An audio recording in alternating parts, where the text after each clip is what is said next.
feels more normal now because we're back to some wintry, rainy, windy weather. Yeah. And I feel like that's more in keeping with the grimness. The energy of this podcast is two people sitting outside in some fairly unpleasant conditions, just being martyrs to the podcast for some reason, choosing, like, we could go to one of our houses and do this, you know that, or a little cafe. Yeah, but you know what, people cafe. people love it when we stop talking and talk about a thing that they can't see. Really? You've had some feedback, oh yeah, have you? That is a hundreds highlight. of emails. Everybody's like, I love it when you stop talking and talk about an animal that I can't see. Yeah. That you both just stop and stare at and stop talking. They're like, please never stop that. That's the best bit of the podcast. Also, if you could eat more crisps when you're recording, it would grow. I'm struggling now because there is an open bag of Tyrrell's sweet chili and red. Oh my gosh, sponsorship! It's Tyrrell's sweet chili and red pepper crisps, right? Which are the best. Sponsorship works. No, I know. Let me finish my sentence. They're the best crisps in the world, and I'd say we've eaten these kind of during the podcast for like the last 3 weeks. So maybe they could. Well, they've already got they've already got the promotion now, haven't they? What? Yeah. Well, maybe I'll do it more.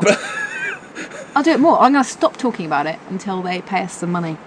Right. Great. We've just had a weather warning come up on our phones, which is nice. So we just had to send a message out saying,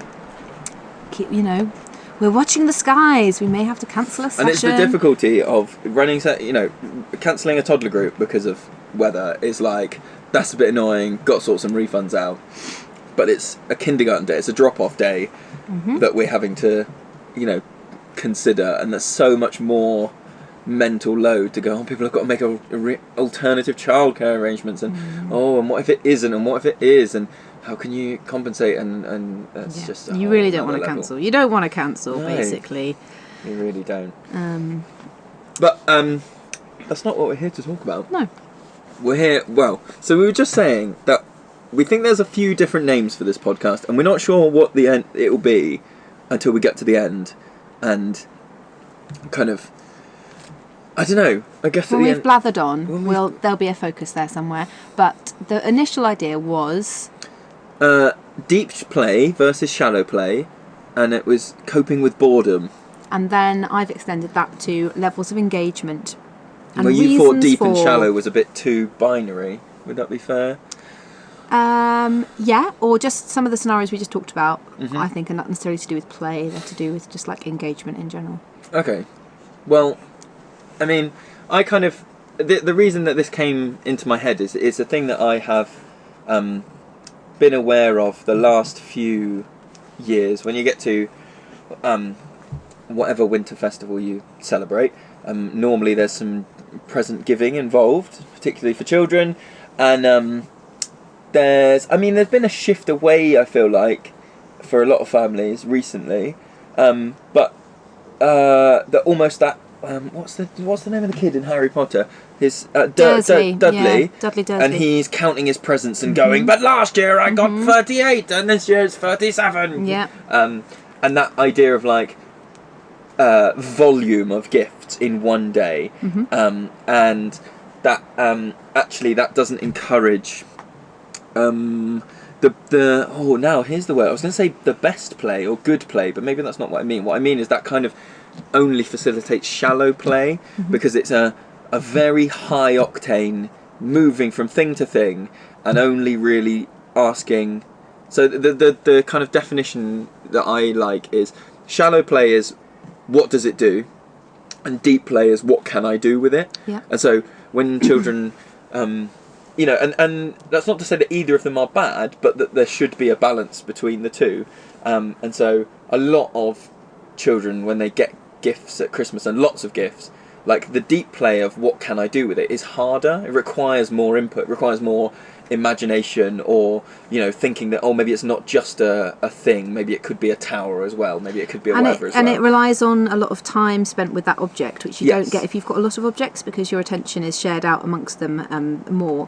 So if you only have 3 things available to you, then you're going to play with each thing for a longer amount of time, get bored with it, and therefore then start testing out new ways of doing with it.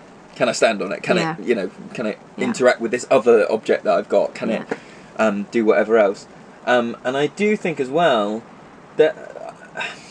part of that is let's not pretend we live in a bubble. We live in a world of advertising, and a lot of there's a valid statement, I think, that's, have you heard of the love languages?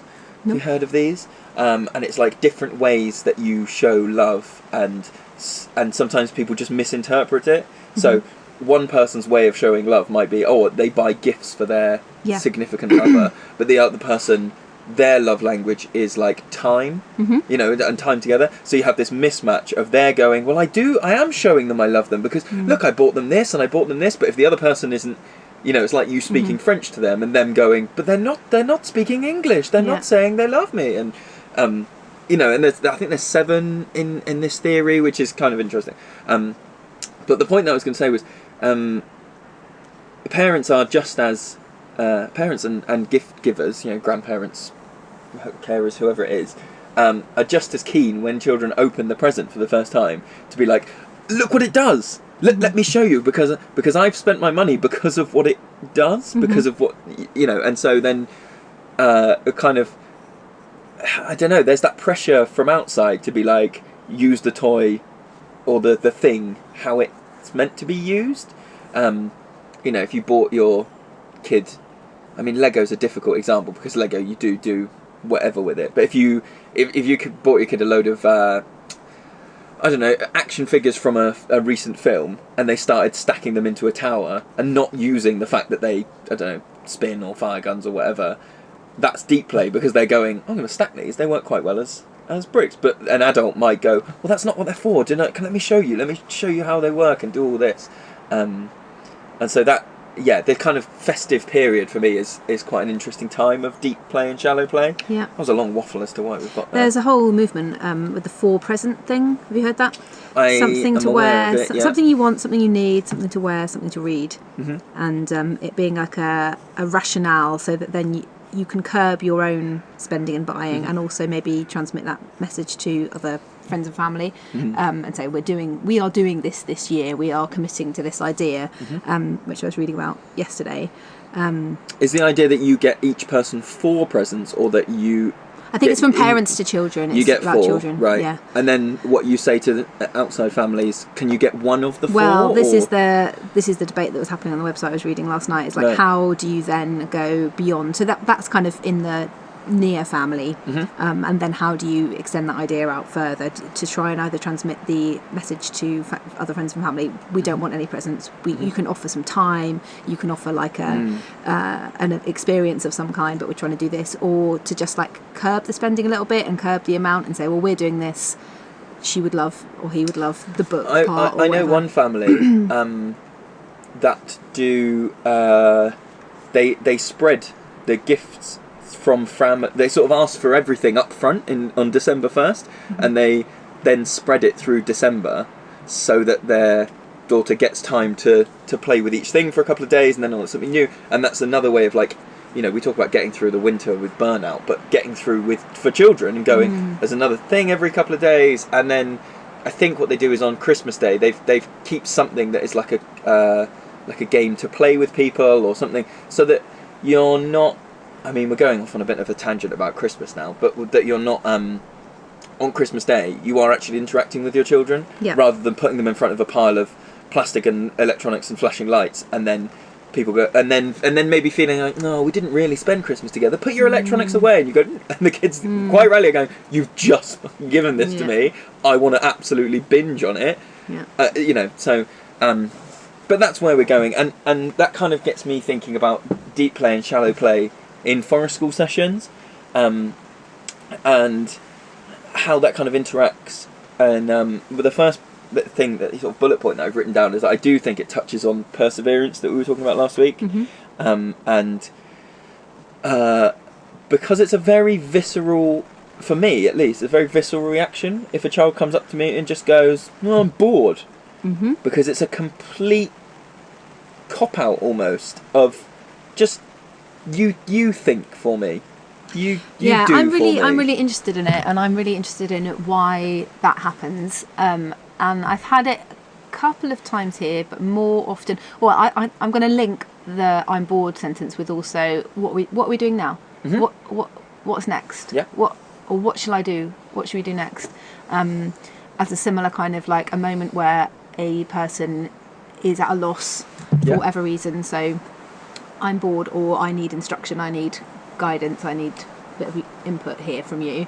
I'm fascinated as to why that happens, and I've had it more often on school sites where they've been in lessons all morning and then they're coming outside for a couple of hours in the afternoon on their school field, and there's been a lot of like, what are we doing now? And that comes from it being at school, I think, and it being you are the teacher. This is one of the things I've written down is the contrast between forest school timetabling and the rest of many children's lives, and linking that back to when we read the John Gatto stuff, and he's talking about how much of their lives is prescribed, and it can be a really big shock if you... And the Bob Hughes thing, it's just like the less time you give children to free play, the less they're able to do it. It's just not a skill that they possess. So it's although it might be a little bit of a, as you kind of described, like a bit of an affront to you in terms of your session and your planning and your prep and stuff and how you're running the session. It feels like an evaluation, and it shouldn't. It's just it's a statement about how they're feeling. Yeah, and I think we know children that come to the woods regularly who started out with that kind of behaviour, kind of often saying like, so what's next, or am I allowed to do this, or that kind of thing, that hesitancy and that need for needing to know, and that can come from lots of different places as well. So whether it be a school thing or whether it be a thing because of additional needs that the child has, just being anxious, in a new place, absolutely, and sometimes children do need supporting in that way, and having like a visual timetable or some regular times to kind of come back together as a group and going, okay, such and such mentioned this, let's write that on the blackboard, let's remember to do that, so we'll do that then, and then you've always got that to kind of go back to for those participants that need it. And I think there are adults that need that too, because there are adults who come to our sessions, if they haven't been very often before, you kind of notice their anxiety through the way they talk to the children that they're bringing.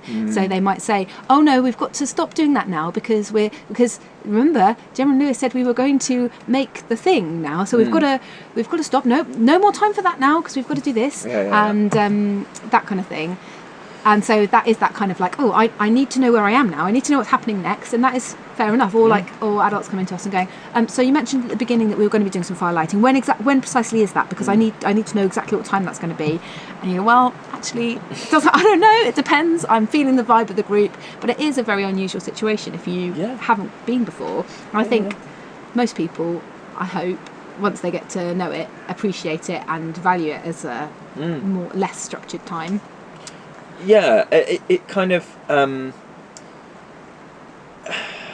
I think part of that timetabling, just thinking about it for adults, and a lot of us live our lives by a clock, and a lot of us, that clock is our phone, and our calendar has this time and your day is dictated by time rather than by need. The clock says it is 10 o'clock and therefore I must stop this activity because it is time for me to go and have a coffee or go and to move on to this other invoice or to do whatever else. And it's I'm a big fan of looking back and going, well, what has human life been like for a long time, and more of that is you do it till it's done. And I think it kind of ties into two things. Of partly it's doing it till it's done and seeing a thing through to completion is really satisfying. As for children, quite often if they do any sort of long-term projects in school, it's always cut by the bell and gone, well, that's as far as you've gone. It doesn't matter if you were perfectly in flow and it took you 45 minutes and you were just going to sail through. Actually, bang, you now have to do shift on a sixpence, and now you have to think about geography because that's the way the world is. That does come back to the kind of long-term nature of forest school, doesn't it? Because if you have not had this opportunity to enter more immersive play, the flow state, the freedom, accepting that you are free to do what you choose without the leader of the session telling you yes and no, you need that practice in order to understand that is possible before you can even enter that state, don't you? If you don't have that in the rest of your life. And so if you're only dipping in and out of sessions and coming very occasionally, or coming for a one-off session, you aren't going to understand that. And I think until you do, you don't really get forest school. Do you know what I mean? Yeah. You don't really understand it. You don't really understand that it's not like other toddler groups, or it's not like a school. I was going to add again, there's a bit of, I think, especially if you're starting out as a leader in your forest school journey, that there's also anxiety from that in the other way. So you know that feeling where you've got a group and you think, okay, well, they're doing that over there, they're doing that over there, this person's next to me. I did kind of mention that we were going to be doing this activity at some point. Everyone seemed really immersed and busy right now, but I've said I'm going to do it, and if I don't do it, if I don't go, hey everyone, let's all do this now, then maybe people are going to go, hang on a minute, what have I just paid for? I've just paid for, like, you know, just playing in the woods, and what's that about? Just mucking around. And the leader hasn't shown me any kind of amazing bushcraft skills, and I haven't made anything to take home, so what is the point of this? And I'm not going to book in again, and all those anxieties that go in your own mind. But that kind of ties into, I mean, we've touched on it before when we talk about people starting, and but that doesn't just exist in the session, in that sometimes people, I feel like, make a rod for their own back if they advertise, we are reading this story, you know, I feel like,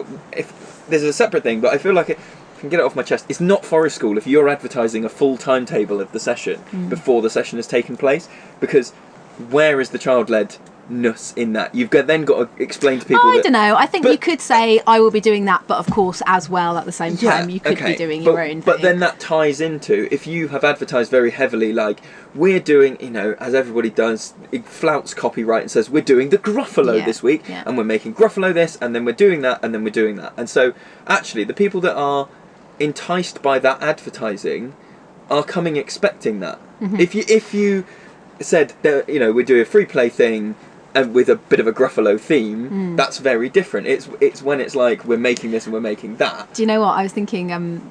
I was as you were saying that, I was like, I wonder if we do that, not through advertising it online or on a leaflet or anything, but by saying to a group at the end of the session, oh, next week, should we do a bit of this? Okay, cool, yeah, we'll do that. And so therefore you've committed to an idea 7 days before. But a parent the other day, we were talking about mince pie donuts. So it was last week, and I was setting off with a parent and a child on a bit of a woods wander, and then I mentioned, oh yeah, and we'll have to get the fire lit soon for the mince pie donuts. And then the mum went, oh, thank God you're still doing that, because we've been talking about that all week. But I did think, oh, maybe they will have changed their minds by then, or maybe it won't happen. And I was like, hang on a minute, that shows that parents do understand that we are flexible, that even if we do say 7 days beforehand, we'll probably do a bit of this, that they understand that might change, and that's probably good. And that comes to the kind of, you know, I've said one of the biggest things for me doing forest school is thinking in circles and thinking of that cyclical nature of it, as opposed to the linear progression of schooling. And in the linear progression of state schooling, if you miss a thing, you've missed a thing. But thinking in circles, you just go, all right, do it next week, do it next month, do it next autumn, do it next, you know. We're going to be here, hopefully, touch wood, for 80 odd circles of the sun. Let's not rush and go, Jesus Christ, we didn't make snowmen this year. Oh God, you're like, you've got 79 other ones. Just kind of let it go. And that freedom, I think, then, once children and parents get into that, as you say, it is proper forest school to be like, oh, I get this, I get that it might be next week, and I get that's then freeing. And I think that's when you get deep play, because you don't have to go and check what does everything do. You've got the freedom to go, I'm going to get really deep in this mud kitchen today. Maybe metaphorically, maybe I'm actually going to stand deep in the mud kitchen today. You know, and that freedom to you know, because it's taking up the opportunities that the landscape is giving you, and the weather, and you know, the elements, which you wouldn't necessarily be able to do if you have decided in advance it's going to be this, that, and the other. And that leads on. One of the things that I've written down is noticing a nature connection, because in that moment of boredom, in my head, the stereotypical moment of boredom is a child has finished, you know, they've come out of flow in whatever they were doing, and it's almost like you wake up and they're stood in the middle of lots of play happening, and they're just scouring the landscape and looking partly at children's play, partly at the play space.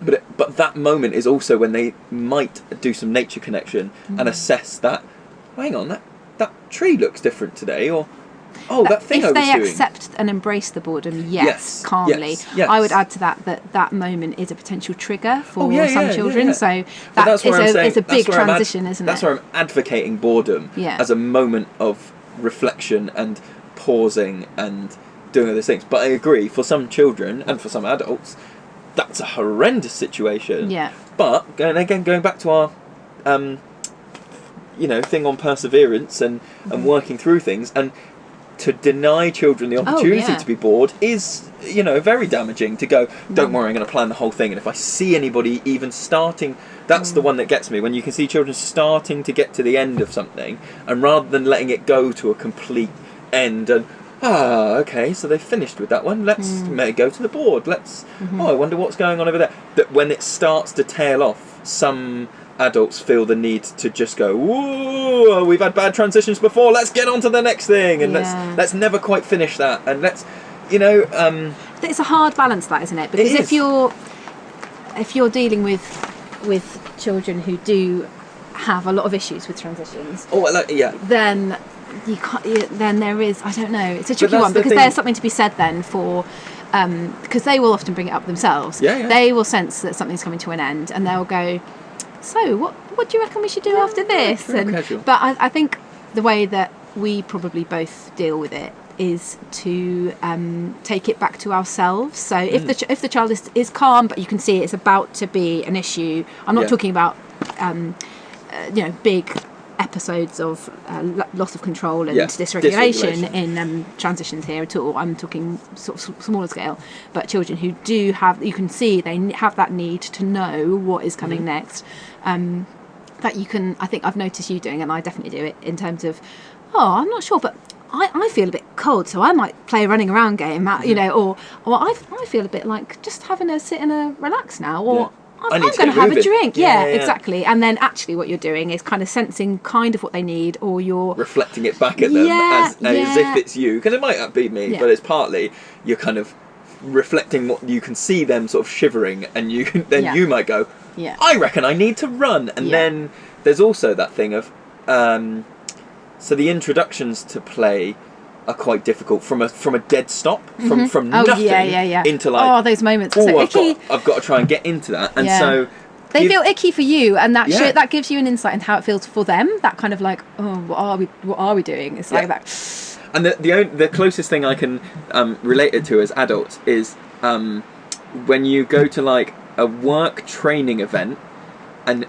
how do you start if you start a conversation with the person sat next to you, because you definitely sit there for a little bit going, right, am I going to be a really chatty person today, and I'm going to go and just go like, hey, where do you work, what do you do, which is horrible because you're going from a dead stop, or do you wait until something happens and you kind of use that as a jumping off point to go, I bet he plugged the projector in,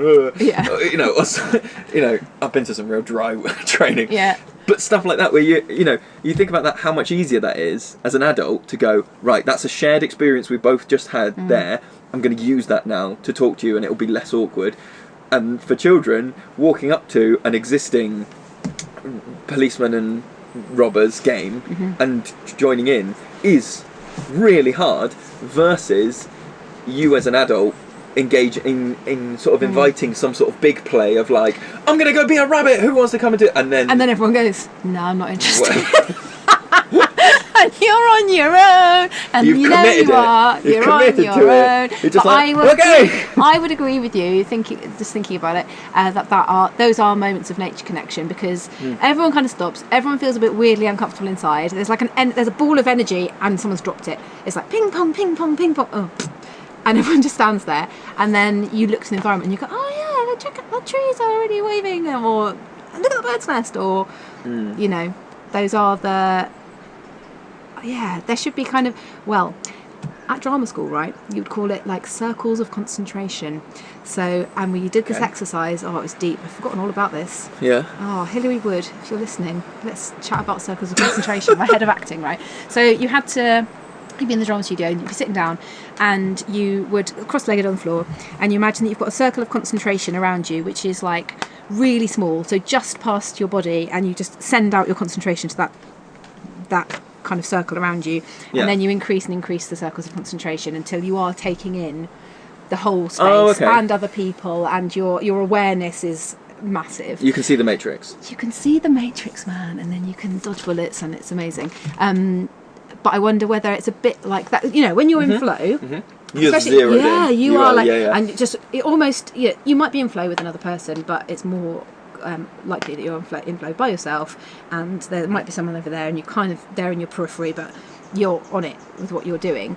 And then that moment where you come out of it, and your circle of, if you allow those moments to linger, that is when your circle of concentration can become wide enough. And I think with a lot of children, actually, now that I'm saying this, you know, those moments where you might go on a walk with some kids and you go, oh, okay, I've noticed a nature thing here, which I could point out to some children, and this could be a really nice little moment for them.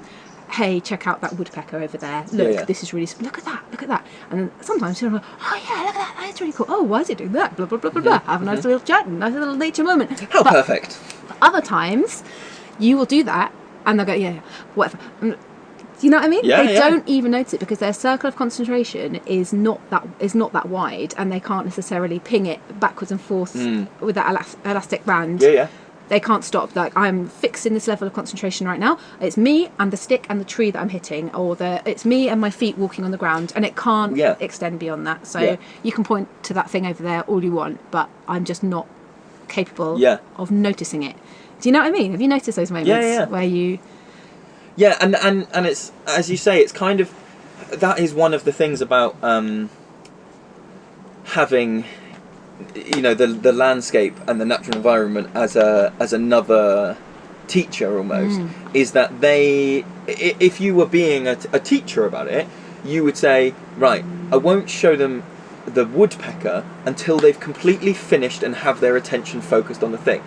Nature or I would use a tambourine or a counting bring them down to a stop, and then you would say, right, now direct your attention to that. But because nature doesn't give a fuck, it just goes like, whatever you're doing now, there's a woodpecker, or you know, like the wind is going to blow suddenly now, and that doesn't meet you halfway at all. And that's one of the biggest things. And that's where you get a little child who was really keen to see the woodpecker, but it took them a bit too long for their circle of concentration to extend that far. It's because they were too busy just focusing on not falling over. And then, well, hang on, tree? What do you mean by tree? Oh, tree, okay. Which tree? That tree? Oh, it's gone now. Sorry, you missed it. Oh, I missed it. Where is it? But where is it? I want to see it. You can't.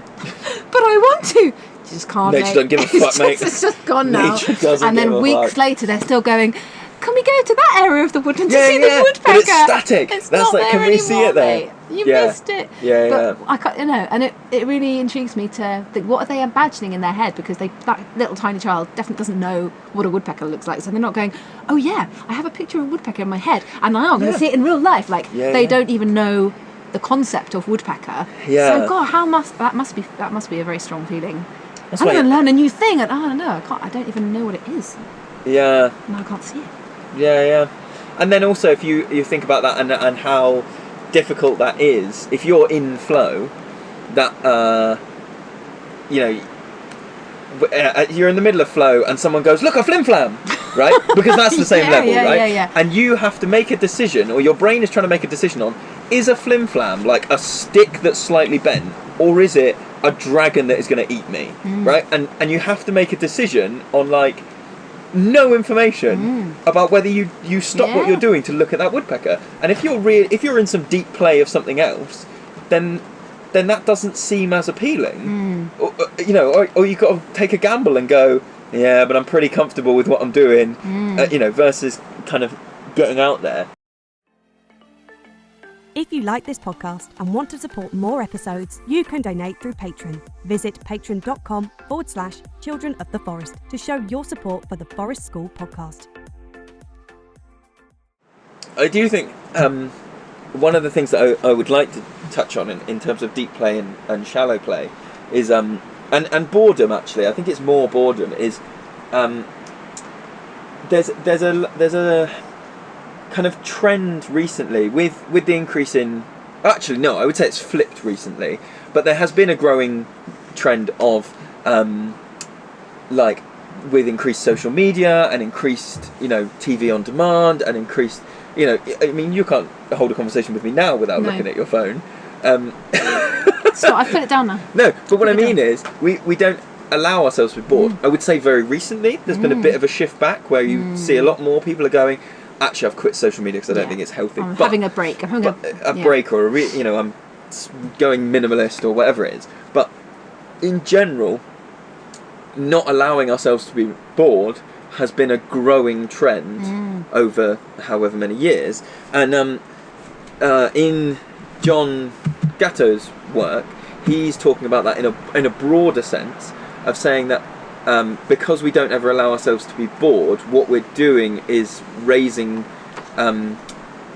consumers, not just of goods, but of entertainment and of services. And the ability to entertain yourself in moments of boredom or moments of rest is incredibly valuable, because in general it costs little to no money, it is good for your brain, and it I don't want to say it doesn't stimulate an economy or whatever, but if you make something that holds people's attention, you want them to be constantly dependent on that drip feed. I need help. Yeah, because the second we're kind of, I'm bored, and that's another thing where I think schooling doesn't help. I say schooling. The cat's out of the bag. I don't like schools. But really, you don't like schools? I keep it very well hidden. God. I'm very Get out. You know me. Cards close to my chest. I don't like to be outspoken, but that it doesn't. It's adding to that cycle of like. Don't, man. I think you need to stop talking, because I'm in a depressed state, as I said to you about capitalism. But then, okay, so the positive then. The positive then is that at Forest School we are encouraging children to be self-sufficient in their entertainment, right? And I think that is so underrated as a skill. But we're facilitating children doing that, and the children that are, here you go, I'll poke you up. The children that are self-sufficient in their entertainment and can do deep play and can do that, consume less resources, right? It's a massive thing at the moment. We need to consume less resources. They are not contributing to stuff being shipped all around the world and all of the stuff that comes with that. They're not as susceptible to I don't want to say outside ideas, because that makes it sound like you want to run like a little cult, but what I mean is they're not being spoon-fed ideas all the time, and you take someone back. That's why I think actually things like what I would say very traditional Forest School games like Hunters and Rabbits, you could take that back 500 years and you could play exactly the same game with children. Not that we're saying that the olden days were No, but what I'm saying is those games have lasted because without well, they're primal, aren't they? It's tapping into what. But they're not. They're different to. What I mean is they're different to. And we've had this. How many? I mean, I named all of the in Paw Patrol the other day. I've never seen it, but the amount of play that has happened here. And I'm not saying that children acting out play that they see on TV is bad. But what I mean is, they were so deep in that lore, and they were so. But because it was being given to them, it was fixed. Right. Marshall could not do this thing. Sky could not do this thing. You want to see how cool I am, guys? Yeah, and often there can't be two Skies. No. But I want to be Sky too. There can't be two. Because it is spoon-fed as like, this is how it works, not this is what you can do with it. They're because it exists as a law, as a written down, or not written down, as an animated kind of line in the sand, children aren't given the freedom and they struggle then to go, well, how do I make this play work? If it's not going to work exactly like it does on the TV, then how does that play work? Whereas, I'm making sweeping statements now, but that's why I think some things like Hunters and Rabbits or Cops and Robbers or hide and seek, they're games that are adaptable and they fit the needs of a group, and that everyone's got some sort of ownership over them and those things, and that's deep play. Because you're really manipulating a thing, and the thing is the idea, but you're able to go, what can this idea do for me? As opposed to being given here is the Paw Patrol idea, what does it do? And once you've finished with it, just chuck it in the bin. Yeah, and we've talked a lot, haven't we, about like children adapting games like that, where they go, hang on a minute. Okay, we're going to play again, but this time we're going to add a rule, okay? We're going to add a rule. We were doing this yesterday. This time, if one person, and often that's where you just nod and smile as the child in their own imaginary world they're talking to you, but they're going, and then the thing, and then but except if it's Thursday, in which case, blah, blah, and you're like, okay, should we start, because I have no idea. Or stuff that I love it. and actually that being able to like play test stuff and it not work. Yeah. So going like and experiencing failure through that. It's like, this was my idea. I put it out to all of you guys who are playing. We all went, yeah, cool, and ran with it, and it flopped, and it completely flopped. And you just go, oh, okay, cool, let's try. And learning that it's not like not a level playing field, but that if you make a load of rules that are like, oh, and also I've got this imaginary gun, so if I say pow, even if you're really far away, that's me shooting you, and you have to stop for 45 minutes. And people just going, no. And I've heard people talk about the difference between, another comparison that I like to make is board games versus video games. In that a video game has what? Well, no, because I just had a very strong memory of I don't know if this is what you're going to say, but I'll pitch in quickly about like changing board game. Like if you play a board game, you play it loads and loads and loads, and then you change the rules because you get bored of it. So Monopoly was that. One summer holidays, me and my little gang of mates, we all lived in this cul-de-sac, and so we could safely walk to each other's houses all the time. So we just like shifted around. And you my grew house, up in Bugsy Malone, didn't you? Yeah, in that that's right. In that film. So Monopoly was at my house, and so we always played Monopoly at my house, and then we developed this new rule of Mad Monopoly, we called it. So you deal out everything. So you deal out all the property, all the money, all the hotels and houses, and then you just decide what you do with it. So you still go around the board. Incredible. So you end up with like a billionaire, and people are just going bankrupt straight away. So it's really high emotional, very big. Funny that reflected itself in the real world. I know. I mean, wouldn't that be weird? It'd be mental, wouldn't it? And then it would always end up with a massive row. There'd be some interesting like bartering moments, a lot of like a bit like diplomacy, like, well, I'm completely broke, so if you give me like 500 quid now, like I'll give you, when you land on my hotel, I won't charge you, okay? Because there's no rules. All of that kind of stuff would happen. It was all very social, and that was really, really fun, and I loved it until someone would have an absolute hissy fit, and someone else would go, this is fun, this is so without rules that I'm now going to go, magic money tree, and just throw all of the pieces all over my living room, right? So the money would just be flying through the air like this, and then they'd all go, bye then, Gemma, and run, and I just look at my living room incredible with a magic money tree where someone's been like keeping their money on the curtain rail for fun and pegging it to stuff and then wanging it all over the place, and I'd have to tidy it up, and they'd all go, yeah, it's sunshine now, bye, we're going. But yeah, that was my thing.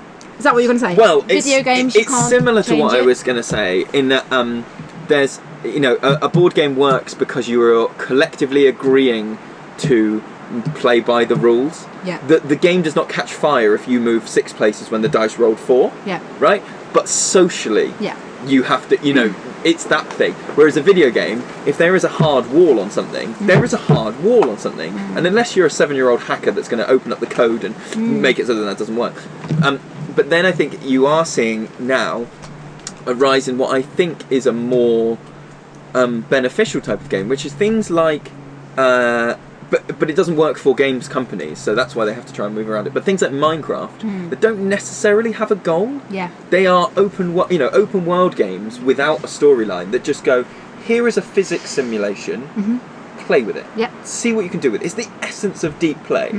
And it's very different, and I don't think enough people give it credit for, like, Mario is you move from the left to the right and you complete this in the set way, right? But because Minecraft and games like that they're basically Lego, they are just explore this, play with it, see how deep you can get into it.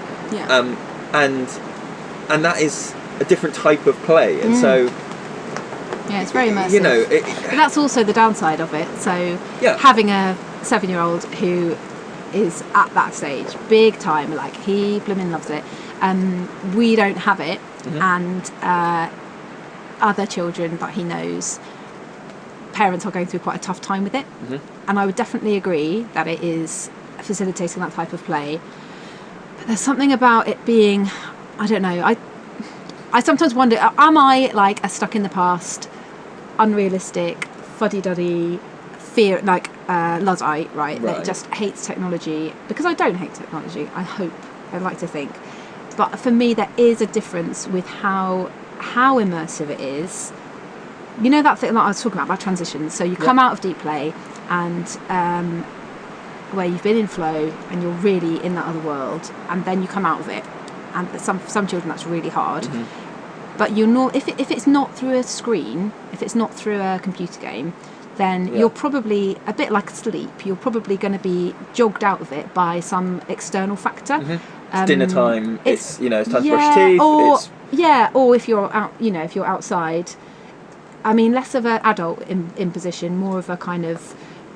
I heard a noise, and, another person ran up to me and said, "Hey, come do this," and so you jogged out of it. Yeah. Whereas when you're immersed in a screen-based thing, it's a lot harder to naturally have that broken, and so it's more of a wrench. You know that thing we were talking about with the roots of your engagement stretching and going deeper and deeper and deeper. The tendrils, and then when they're ripped away from you. Very suddenly, which they it's are. Like whiplash, mental whiplash. It's like isn't it? pain. So if you're and it's completely adult led. Then the end of it, unless it's the battery running out, or the internet going down. But those are hard things for children to understand. Yeah, exactly. And they're still very abrupt. They're not kind of like, oh, I can hear somebody running towards me, and I can hear that they're shouting my name, and I can hear that they're gonna. And now they're showing me that there's another play opportunity. It's different. It's just like there's a thing which is really engaging, and then there's nothing. There is. What you need is a nothing. laptop that slowly just gets darker as the battery dies. It doesn't. So you're still like desperately trying to. I think I can still see. I think I can still. That would be good. You've just invented a new thing.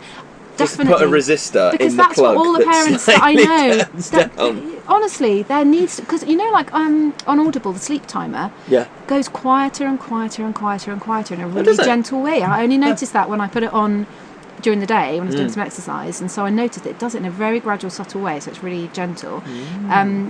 That's what they need to do because it is like pain. If you've been the parent of a 7-year-old or older and you're going, it's time to turn that off now. Whatever they're doing, whether they're just watching telly or whatever. I think that would be true of Lego as well, that though, hard. isn't it? Something that's older than that. No, it's not. You don't think so? No, it's not the same. You can't see, but Gemma's got a real pained look on her face. It's not the same. Like she's eaten a bag of lemons. It's really hard because then you want to be open and flexible and let children, especially with Minecraft, like I don't have anything against the game itself, but if you're a parent of a child who finds it very difficult, I think most children do, go, oh, okay, I know my limits, I know that I should not spend too much time on the screen and I should interact with other real humans, and I should probably eat and go to the toilet. I have heard parents say they will pee themselves while they're playing. That's not good. You wouldn't do that if you were playing. Actually, no, you would. No, you wouldn't pee yourself, but you would poo in the garden. That's what you would do in the olden times. So I'm told. What are you on about? Right, in the olden times. That just came completely out of left field. We were like having a real thing about screen time. That's what you would just do. Went, do a shit in the garden, mate. Or so the equivalent of it is I'm outside, I'm really immersed. Oh, I really need the toilet. Do you need? Is this a story? What have you done? Probably. No. What have you? Yeah, we always used to. What have you internalised? We used to poo in the woods. I'm really worried because I work outside with you. I don't poo in the woods here. But when I was with my gang in the woods when I was a kid, we would poo in the woods all the time because it's like, you're not going to go home, you're not going to finish the game. It would be literally, they're pooing behind that tree. They carry on the game while they're doing a poo, they're still chatting, and then you just carry on going, don't you? But you don't poo yourself, which you might do if you were playing Minecraft. That's what I'm saying. Levels of engagement too deep with Minecraft. You will literally poo yourself rather than...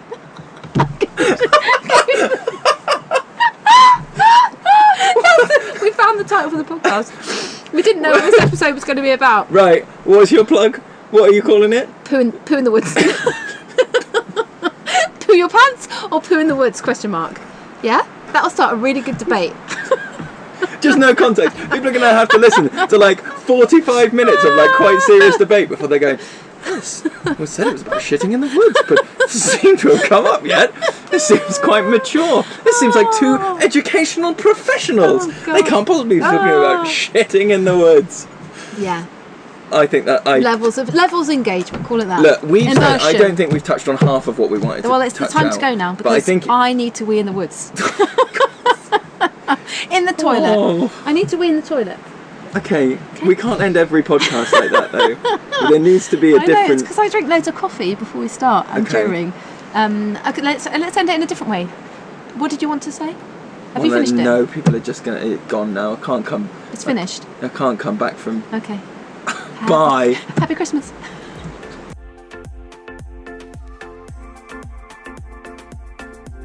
You can visit Children of the Forest in person and get incredible face-to-face training on a range of different topics. Whether you're a full-time forest school teacher, a classroom teacher, or senior management, visit childrenoftheforest.com for details and to book on to all the upcoming training.